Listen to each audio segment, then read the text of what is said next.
Hi everyone, in this video I'm going to talk about food pollution from different food related products that are being marketed in India. Already some studies that I saw in recent papers, newspapers, and also some research work has been done which showed that certain food which are meant to be healthy for us, and actually if they were marketed and sold in the right ways, they would really be healthy for us. In these health supportive foods, currently there is a lot of earth pollution related paradigms or deliberate contamination that is happening, which is adding to toxicity that can happen to our health based on consumption of foods that we consume regularly on a daily basis, or if they are seasonal fruits and vegetables, we are getting the contaminations in on a seasonal basis. So right now, because it's summer time, in May months we are getting it's the mango season in India, and we get mangoes from different sources.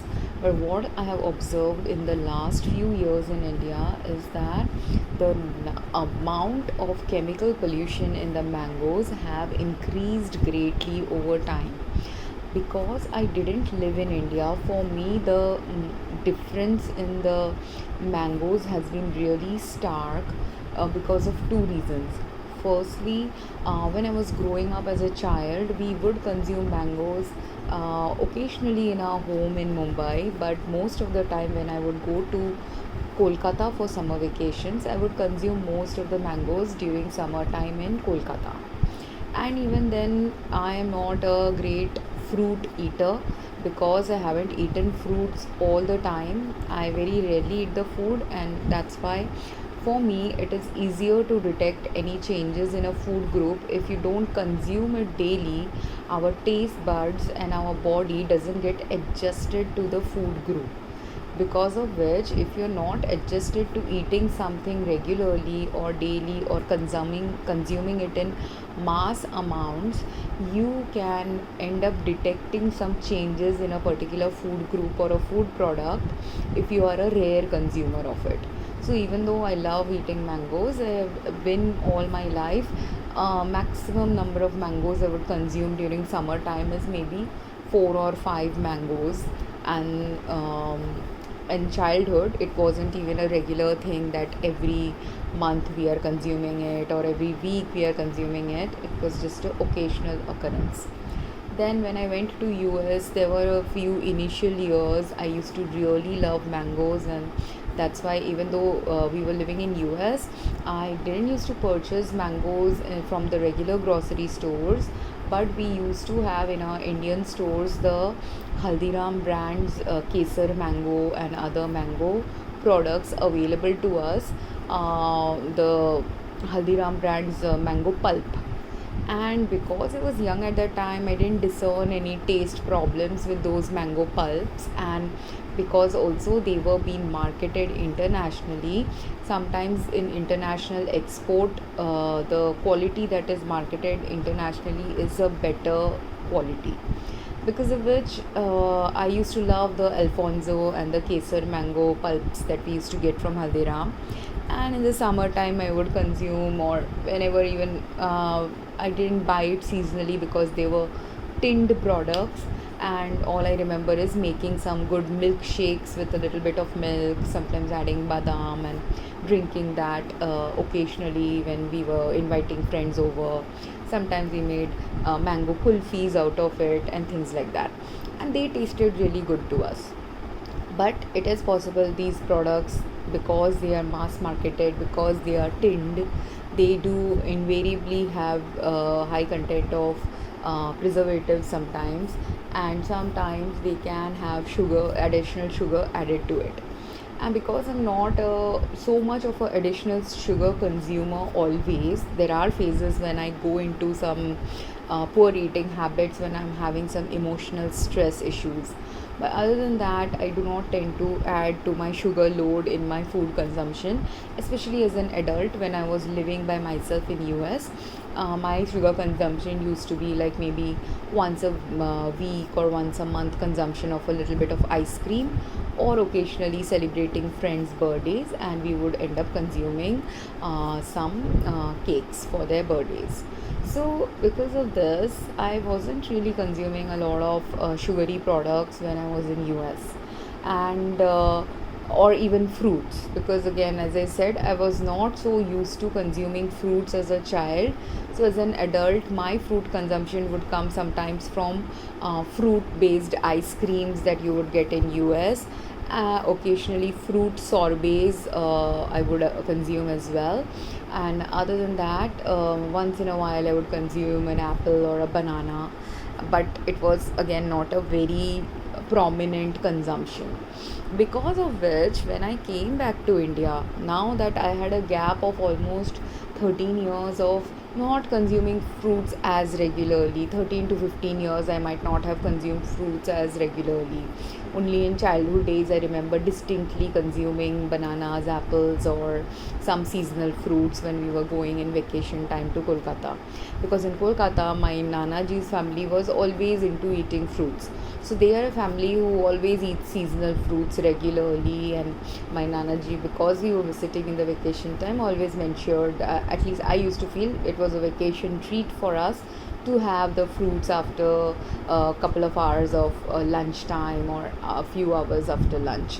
So usually we would consume fruits around 3 o'clock in the afternoon. Sometimes even just after lunch we would consume mangoes and lychees in the evening, or oranges. These are the three fruits, chickus. These are the kind of fruits we used to consume. Like I maybe might have consumed in all my lifetime at least 8-10 kinds of different fruits that are available in India.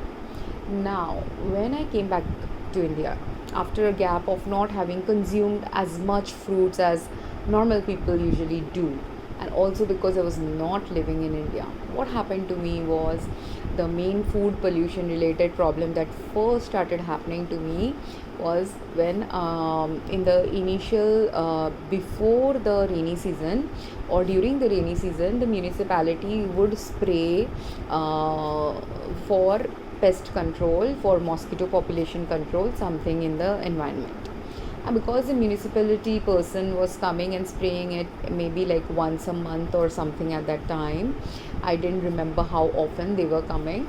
But what happened was, a couple of times I observed, every time the municipality has come and sprayed and gone, and most of the times our windows might be half open, or some of the windows in the home would be open, not all the windows would be open.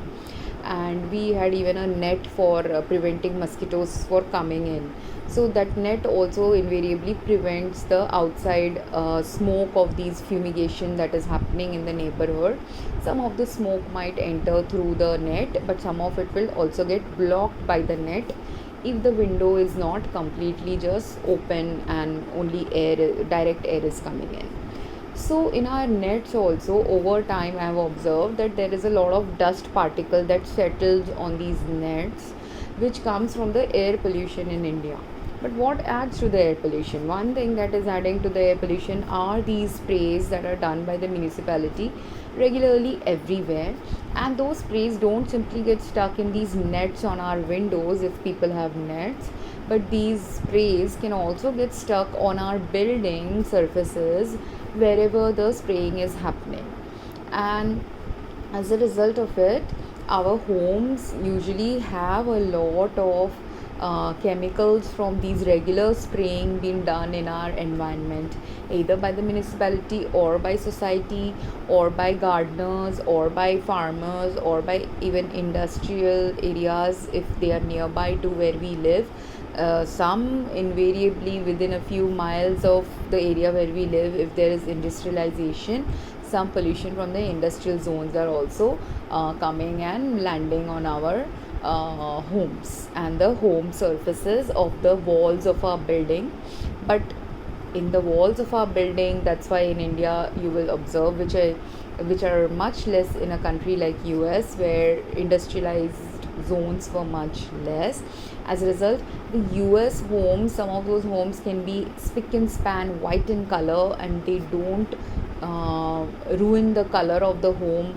It doesn't get ruined as often as it does in India. In India, even if we don't have, most of us don't have white colored walls, but if we did have light colored walls, they all get very easily dirty, and even the outside walls of our homes are usually very darkened in color over time because of the consequence of air pollution. And this air pollution's major consequence we have also seen in Taj Mahal, where the marble stones of Taj Mahal have completely started getting polluted and darkened. Same thing I've observed in some other white colored temples of India, which, if you look at the older pictures of those temples look pristine and white and so beautiful. But now, because of the air pollution over the decades of the existence of a particular temple, the same white temples walls and outside structures are now completely darkened in color because of the pollution in the area. But how this pollution is landing on the surfaces of our buildings and accumulating there for years and years, same thing we observe in our trees in cities, where the cities where the pollution is the most. Before the rains happen, we will always invariably see layers of dust pollution accumulated on the tree leaves. Then likewise, even though what we are observing with the buildings and the trees are more observable, because the buildings and trees are constant structures of a particular area, but the same dust pollution is also accumulating in our homes, in on the tables when the spraying is happening outside our home. Some of the spraying of this chemical fumigation going on outside is invariably entering our homes, and some of the spray is landing on our table surfaces, on our wall, inside indoor walls, on our furnitures in our homes, on our bedding, on our curtains. They are also invariably landing on our food that is there on these tables. So sometimes on the table, because we are eating fruits, when we usually in our family, when we bought bananas would usually be kept on the table, and we would consume it within 2-3 days of buying the banana. And during those time only, if the fumigation was happening, I observed that after consuming these bananas, after the fumigation had happened, I was getting stomach upset. And now, even though I am a pharmacist, I didn't go and dig deeper into anything related to medication, the chemical spraying that was happening, or what kind of chemical spray is being sprayed. I didn't observe that. But over 2-3 years of these rainy season time, when the spraying was happening, I kept observing that every time the banana was being sprayed, I'm getting contamination. And I remembered in US, in the buildings that I used to stay, some of the buildings would do fumigation and pest control measures. And during these fumigation and pest control measures in US, the regulation was that all foods had to be kept in closed containers. They also had to be kept in places where the spraying was not going to happen, because it is health unsafe if fumigation related, pest control related sprays are done on any food. But it was not simply food. In US, they are also very careful that bedding also shouldn't get contaminated with sprays. So any kind of bedding, any kind of utensils, any kind of food that could potentially get contaminated, they told us either to not have food inside the home when the fumigation was being done and spraying was being done, or they told us to ensure that the bedding and the sofa and other things should be covered up, so that we don't get the exposure from these chemicals on these surfaces, because they are highly toxic to us, and as a safety protocol they say it. But this safety protocol is not followed in India, because of which what is happening in India, we also have a lot of street vendors selling us food, clothing, books, accessories. So many street vendors are selling so many things to us. And when this fumigation is happening, neither are the home people told that close your windows, nor are the people who are selling foods or clothes on the streets aware that this is a health harm. And the problem is, while when we had a purer earth or cleaner earth, the impact of these chemicals being sprayed were not that great on us, even though there was still some impact from pesticide exposures, which are called as chronic pesticide poisoning. There are two kinds of pesticide poisoning that can happen in people. The acute pesticide poisoning is immediately if you consume a little bit of pesticide accidentally, you will get some acute symptoms, and depending on how much of the pesticide you have consumed from somewhere, you will get many symptoms or a few symptoms. So this stomach upset problem that I was getting was something called as acute pesticide poisoning, or because immediately after consuming this pesticide, I am going to the bathroom and I am having a reaction to the poison that the pesticide is for me as well. Because what the pesticides that we are spraying for killing small insects, what it can do for a small tiny 1 millimeter insect or 1 inch cockroach or 1 millimeter 2 millimeter mosquito, is the same thing it will do to me also in that small 1 millimeter scale. But if enough of it has been absorbed by a banana that I was consuming and it went into my stomach and my body didn't like it, immediately I will go to the bathroom. Now if we are mindful, if we are aware, if we are not busy, if we are thoughtful people, we will observe it immediately if some pesticide exposure is causing certain things related to food pollution in our environment. Other thing that I started observing, which happened after a few years of living in India, but when I was living in my own home, because I was doing more cleaning activities in my own home, I didn't even have a maid in that home for a while. So I was doing all this table cleaning to floor cleaning to everything there. So there was a lot of dust pollution in that home, and that dust pollution from the environment that was getting inside that home was causing heavy heart rate problems and skin allergies for me. And I was also getting some not simple heart rate problem, I was getting some breathing distress, I was also getting some sweating problem, and I was getting immediately tired after cleaning my rooms. Like I was doing the pocha, I was doing the jhadu, and I don't wear gloves or anything to do these work. So I was touching the dust when I'm doing the cleaning. While I'm doing the pocha, the cloth is touching the surface of the floor, but even then my hand or foot, because sometimes I would do pocha with just the foot, sometimes I would do it with the hand. So my hand and foot was touching the toxin on the floor that the dust pollution was creating. Or if I'm wiping up a table, same thing, the dust on the table is being absorbed by my hands while I'm wiping the table. So we can wear gloves while doing the cleaning. There are also mops that are now available which can help us in not touching the floor when we are mopping the floor. But or there are dust pans also where people collect the dust while cleaning their homes. But even with the dust pan, sometimes some micro particles are still on the floor, and if you really are a good cleaner, you might end up touching still some of this dust. And it turned out invariably after a few years, while I observed these symptoms for a few months when I didn't have any maid and I was doing the cleaning, I observed some of these symptoms in a maid also who came to my home for cleaning. She was also getting that sweating like symptom that I was getting and a little tiredness that I was getting. But this happened for a few months, and I just observed it and didn't place any value to what I was observing at that time. But few months down the line, when I felt really sick and I was trying to figure out why I am falling sick, one problem that started happening to me was I was getting a heightened skin allergy to many things. Because of the heightened skin allergy to many things, like any kind of female hygiene product that I would use, I would have an allergy. If I'm using something for beauty products, I was getting an allergy. I started even getting allergies from gold jewelry when in the past I had never got any allergies to gold. So all the allergies develop in our body like that some product that you have used for 10-20 years also, suddenly that same product can develop a heightened allergy in your body if your body is in heightened allergy states.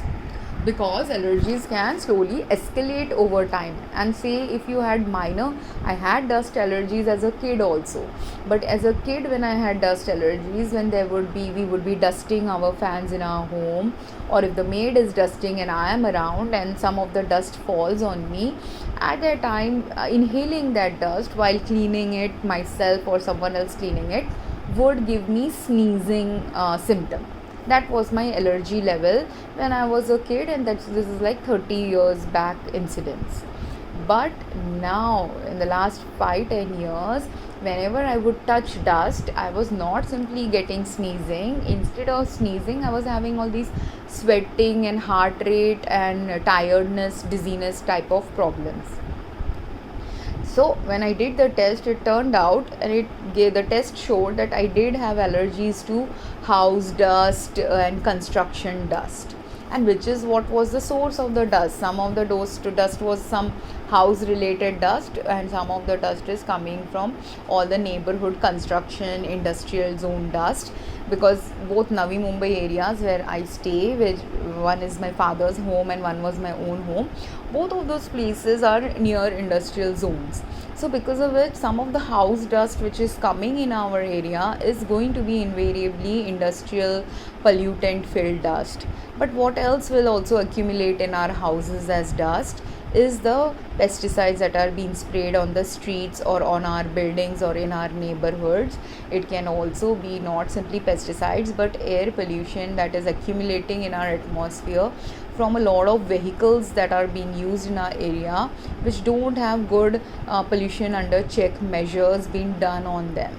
So while the vehicles in India do have certifications that show that pollution under check certification is given to certain vehicles, actual mechanical changes needed to keep the actual pollution in check for India is not happening in most of these places. Because so many times I owned a car for a few months, and at that time when I went and got the pollution under check done for it, at that time I saw that they are just invariably, and my brother owns a car, my dad owned a car, all these certificates that they give us, I have never seen a mechanic give us a certificate and give us after actually doing some mechanical changes in the car.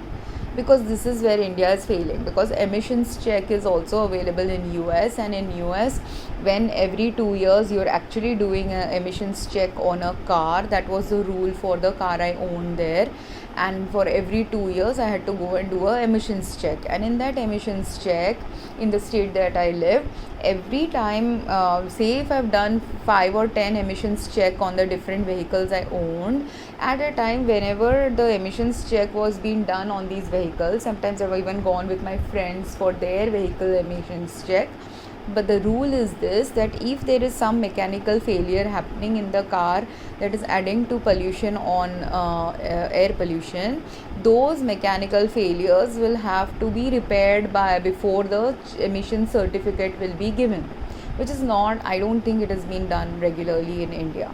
And that's why if my car was not clearing the emissions check, if some of us owned old vehicles, so my car, my friend's car, depending on how many parameters of the car has some mechanical problems that can add to air pollution, if it is a minor problem, we will end up spending 1-2 hours of some work has to be done, and we will pay for that work.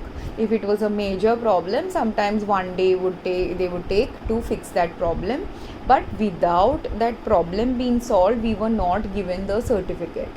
So that thing I have not seen in India. People get the certificate with but actually the pollution levels are not in check. In Mumbai, the pollution levels are so, and not just Mumbai, major cities of, and I live in Navi Mumbai, but Mumbai has more pollution than Navi Mumbai. But even in Navi Mumbai, the pollution levels are high. In some of the major cities of India, the pollution levels are always high, invariably because we not following the right principles only to keep the pollution in check. Just getting a certificate doesn't keep the pollution in check. We have to have pollution, real pollution checking, mechanical changes to be done in our vehicles to ensure our vehicles are always safe and not emitting high amounts of pollutants in the air. Now that also adds to the air pollution, which then adds to the surface contamination related pollution, because where will these particulate matter of pollutants which are circulating in our air eventually land? They will land inside our homes, on our table surfaces, on our clothes, on our bedding. And that's why in India, wherever, which I never had to do in US because the air pollution levels were so less, but in India, if I don't dust the beds, invariably a layer of dust settle is there on our beds, which is a problem. Because in my home, in my dad's home, even though in my home I can do all these things, in my dad's home, my dad and brother don't do that at all. So their beds usually have much more higher levels of dust settling on them. Even if I tell them to do it, they are less mindful about their own health. They don't do it. As a result, they are also absorbing more of these dust pollution from their beds. They're very bad at even cleaning their bed sheets and all these things. This is the difference between how men do caretaking of their own, and versus how women do it. I had to learn also about dusting the beds in India from whom? From my aunts. After my mom had passed away, I saw my aunts and uncles doing it. In their home, my aunt and uncle both dust their bed because they have allergy problems, so they were more sensitive to it, and they do it even more regularly than someone who doesn't have allergy problems. But if you do have allergy problems in India and skin allergy problems have started showing up for you, or inhalational allergies have started showing up for you, you have to invariably ensure that your homes are cleaner, that you do not have lots of dust settling in your home surfaces and things like that. And also, but that is the home maintenance thing a woman and a man has to do. But if men don't do it, what happens is, say the woman is sick in the family, or in my family's case, my mother was dead and I was not living in this home. So because I was not living and because my mother was dead, my father and brother could have picked up the pace and learned how to keep and maintain the home better. But they both didn't pick up all the things that are needed to keep a home in a better way.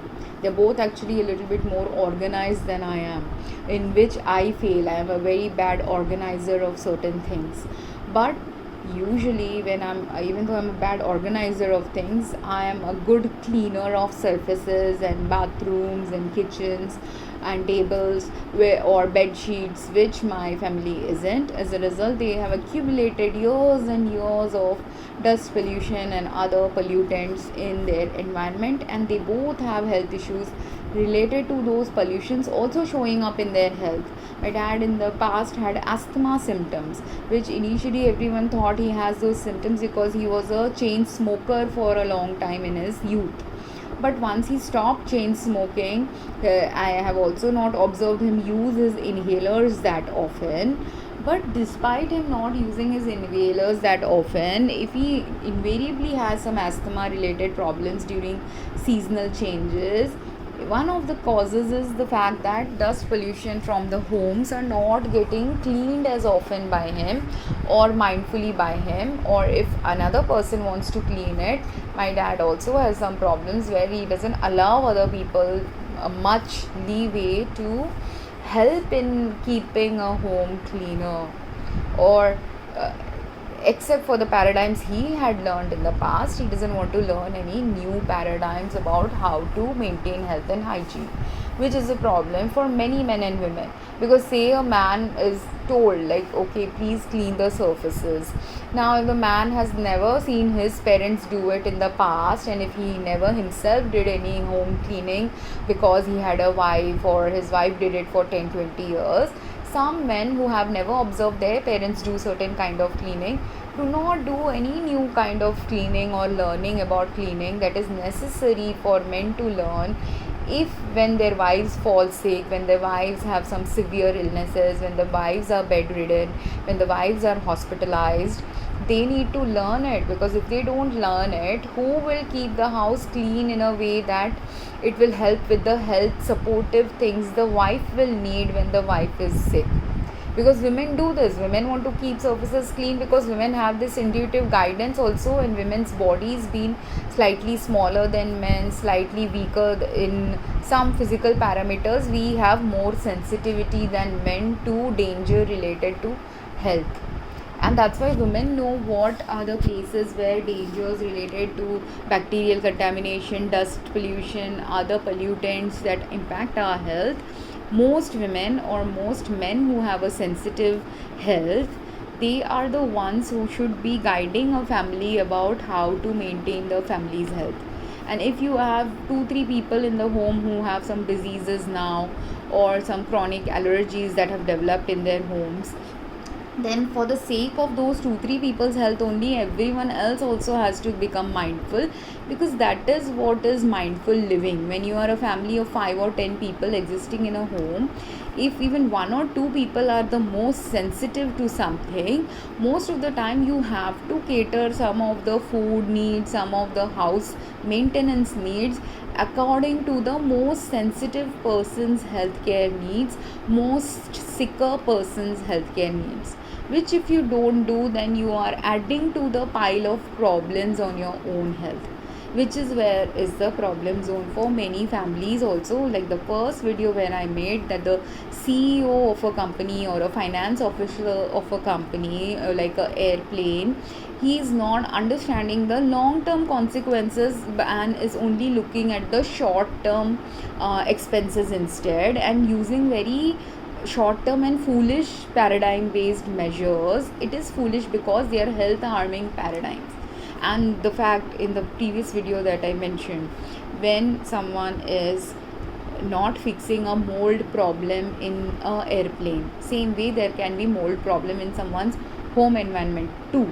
When you don't fix your home environment's mold pollution problem, or a vehicle's mold pollution problem, because I have also traveled in cars which have an internal some kind of clothing layer in the top ceiling of a car, and also on the floor and also on the seats. They wanted a velvety like surface, so they have this cloth material all inside the car. But that is a problem in India, because in India during rainy season, lot of rainwater can enter the car or dampness can enter, because of which mold has now accumulated in these cars. And I try to tell that driver, I always, whenever I am traveling, I give these same healthcare tips to people, different kinds of healthcare tips depending on what healthcare problem they have. And I converse in regular car journey, or even on a train journey, or when traveling somewhere, I converse with people about health. So his car had lot of mold accumulating in the ceiling of the car because of the way the car is made, and which is a health hazard for anyone traveling in the car, including the driver also. So if you don't fix the mold problem, what happens is, inhaling mold continuously, mold being a fungus is a little bit different microorganism than a bacteria. So while bacteria can sometimes be just immediately stopped from propagating, or they can be killed, with mold or fungal infection related problems, the medications you take will not immediately work on every kind of mold present inside your body, or every kind of fungus present in your body. Some of the medicines have to be given to for a specific kind of mold or fungus, but you could be having 2 3 different kinds of mold and fungal infection going on in your body at the same time, because in India there are a lot of fungal contamination sources. Fungus can come from sweaty surfaces in the gym, fungus can also come from moldy food, fungus can come from fungal contaminated food, fungus is also yeast present in some of our foods, fungus is also mold present in our ceilings of bathrooms or damp places on in our homes. Fungus can also come from fungal contamination in our food.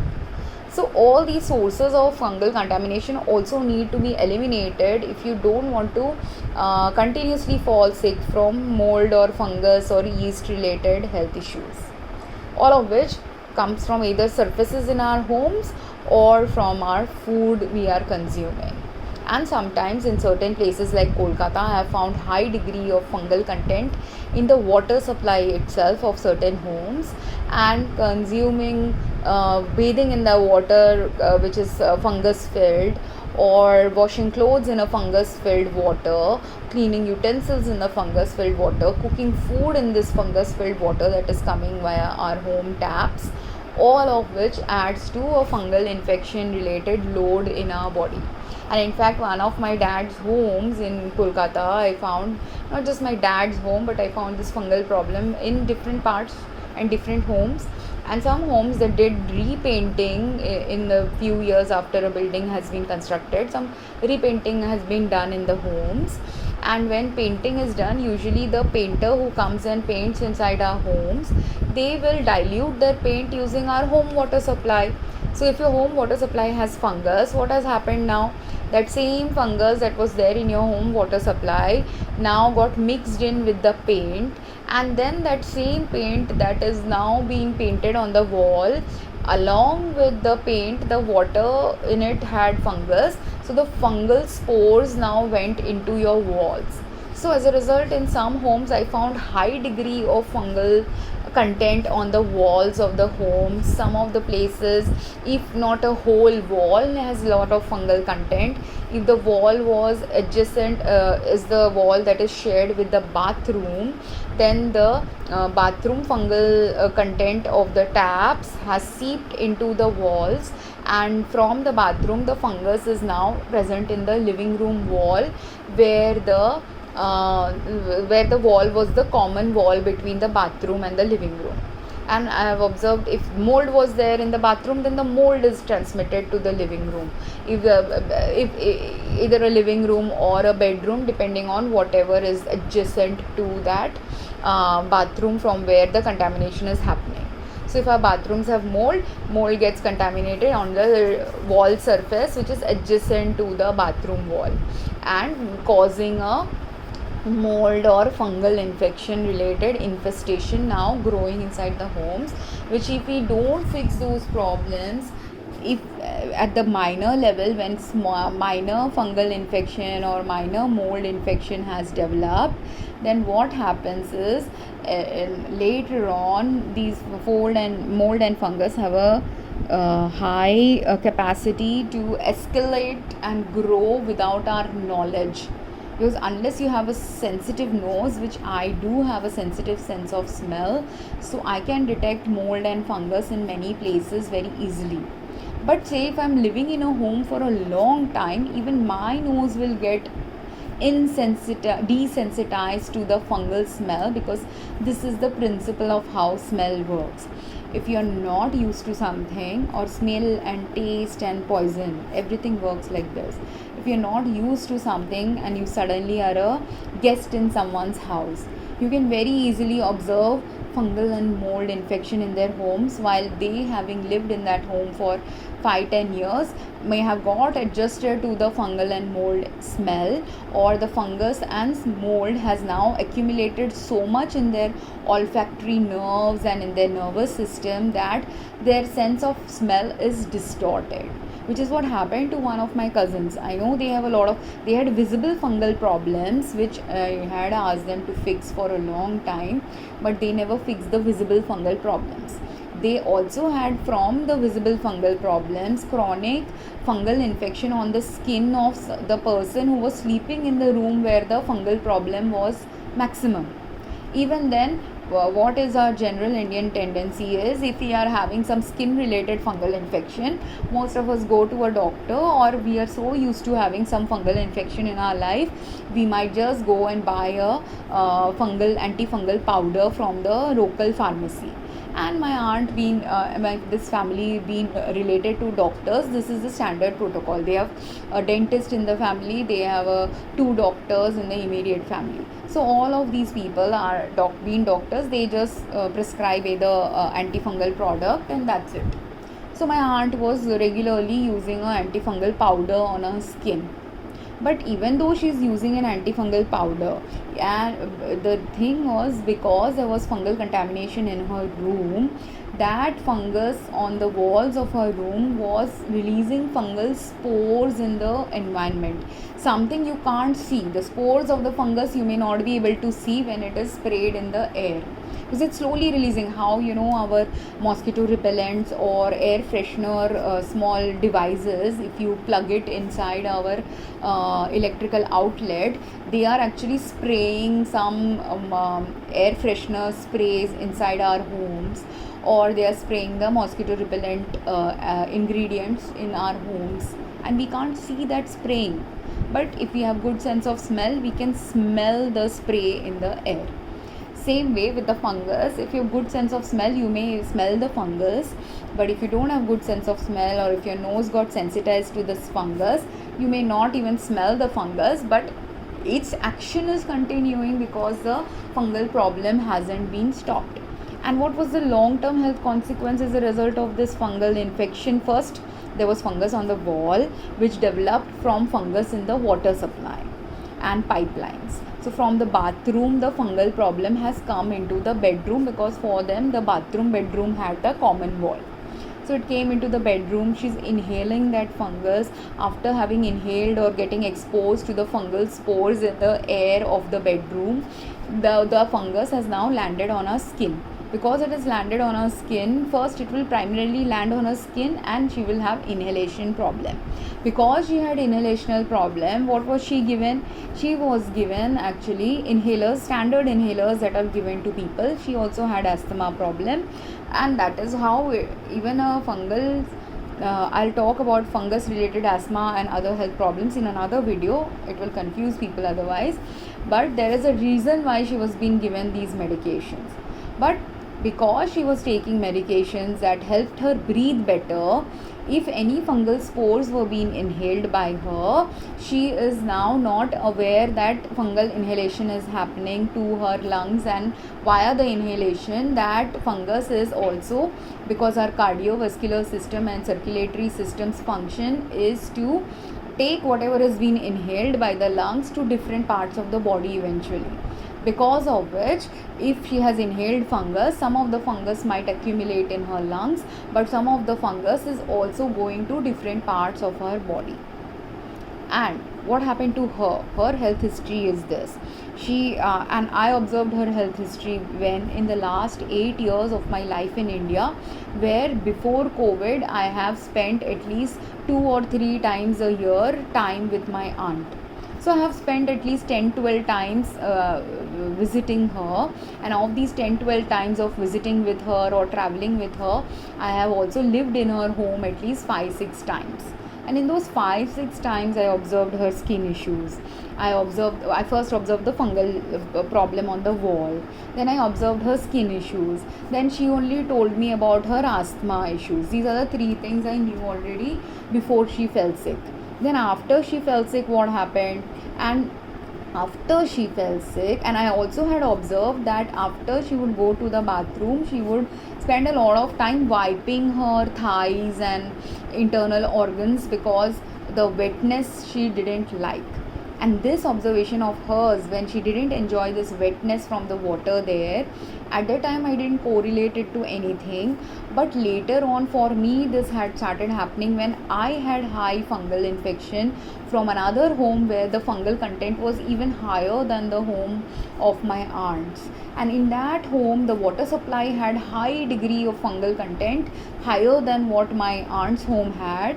And because of which, when I was showering in that bathroom, I was also feeling like wiping away my thighs. Like usually if we go to the bathroom and if we have a spray for cleaning ourselves after going to the bathroom, and if we are wet, most of us don't wipe ourselves that much. Some people have this hygiene practice that they will wipe if they are too wet with a paper towel or a regular towel for wiping. But most of us don't wipe ourselves, we just allow the water to dry.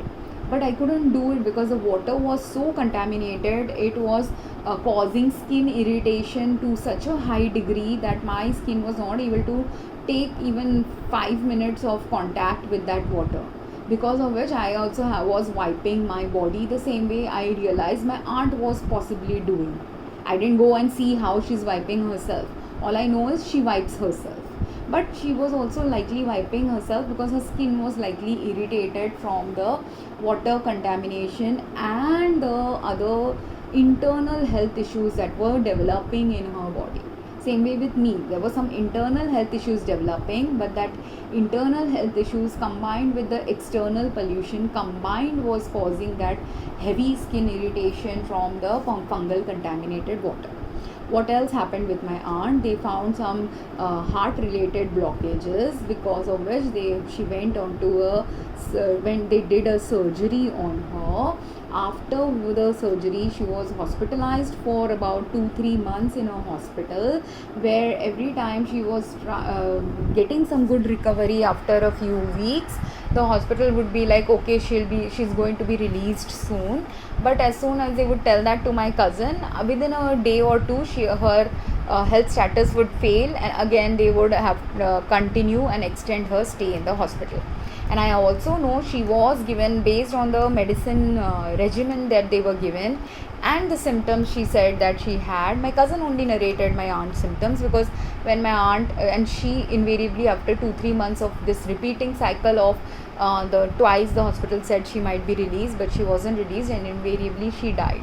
And what had been some of her symptoms during that time was that she was experiencing chills in her hospital room, and whenever the AC was being put on, she would tell her nurse that please turn off the AC, I'm feeling cold.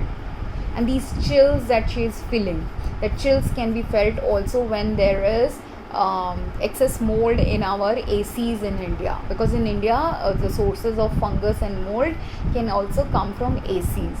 And if she has a fungal infection in her body, and from outside, again the same thing, if she has a fungal infection developing in her body, and then outside her body also a fungal contamination is happening, both of that combined will add to more chills developing in the body, and she was also getting in medications for fungal infections.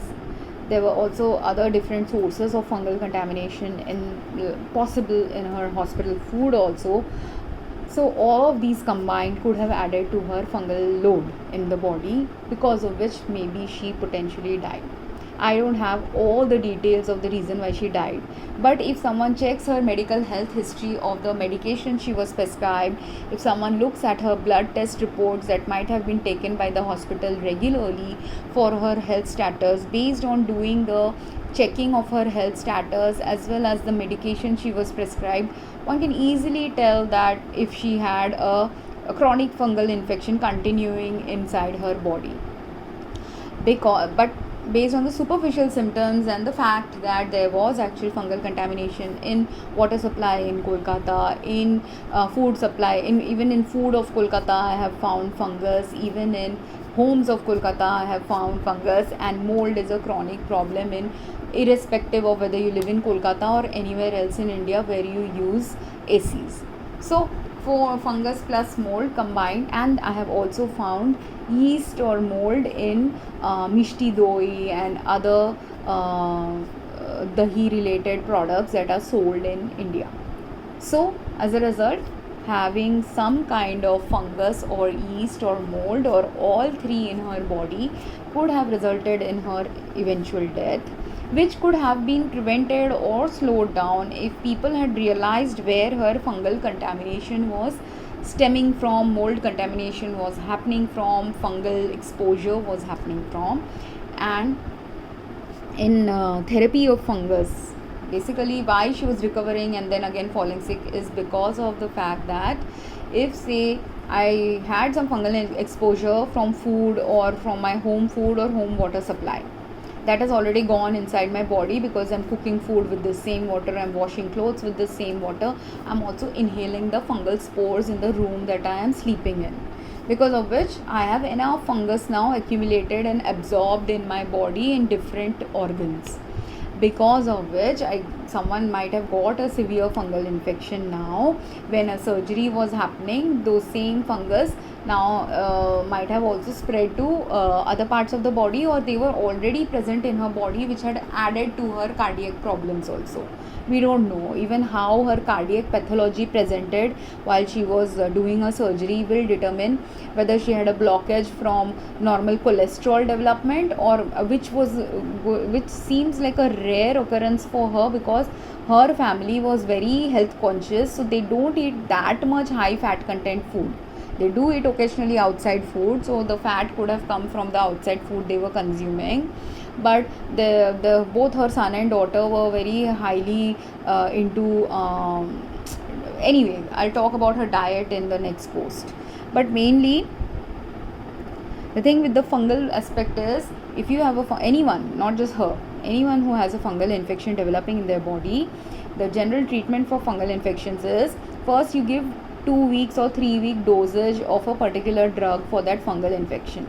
But after that 3 week dosage has been done, the standard dosage, you are supposed to have a 3 week gap or 1 month to longer gap of time where you are supposed to just monitor the patient without any antifungal drugs, because at that time what the antifungal drug does, it will kill in those 3 week therapy all the fungus in her body or anyone else who has a fungal infection. The fungus will get killed, but the spores of the fungus don't sometimes get killed, because spores are tougher in nature. They have like how eggs have a coating of a eggshell, like that fungal spores have a coating, and because of which the coating protects the spores and the spores don't die. The spores are fungus's eggs in if you want to compare it, so that eggs of the fungus don't die, which are called spores. Okay, so the spores don't die, they have a tougher shell, so they don't die. So after the 3 week course has been done, and when the gap is done where no medicines are being given, at that time any of the spores, now because there are no drugs in the body, any remaining spores in her body might now open up, and like how eggs hatch when the right conditions are there, these spores will hatch and the fungus will emerge. So like that, if there were spores still present in her body, it will hatch and the fungus will develop in the body, and then 6 weeks later, 2 months later, you can have a reinfection of the same fungal infection that you had previously. And if you have that infection now developing 6 weeks later, even though for 2-3 weeks without medicine, initially maybe in the first week, because all the fungus have now died after therapy, you seem okay.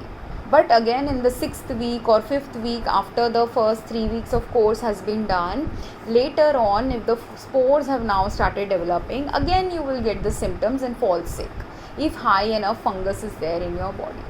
Because of which she was getting this repeat phase of recovery and then falling sick, recovery and then falling sick, and eventually she died because her body just couldn't take the whatever else was wrong with her body. Because if she could have developed sepsis in her body, if large amount of fungus were there, if along with fungus it was mold also impacting her health, if it was other hospital acquired infections also now adding to her plate, because the longer you stay in a hospital, you also get hospital acquired infection.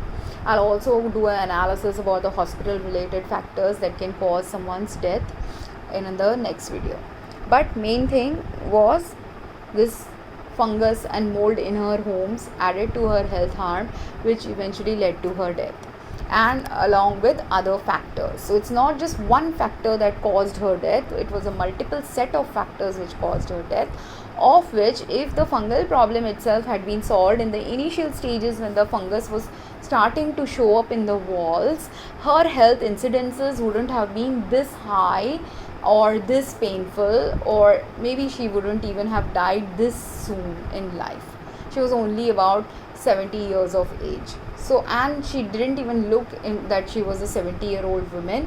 She looked like a 50-year-old woman when she died, because she did have the health of a 50-60-year-old person in general, but instead of having a good health of a 50-year-old person, she did have these chronic infections developing in her body from the fungal exposures and other things that she had, other things that led to her death, which I will talk in the next video.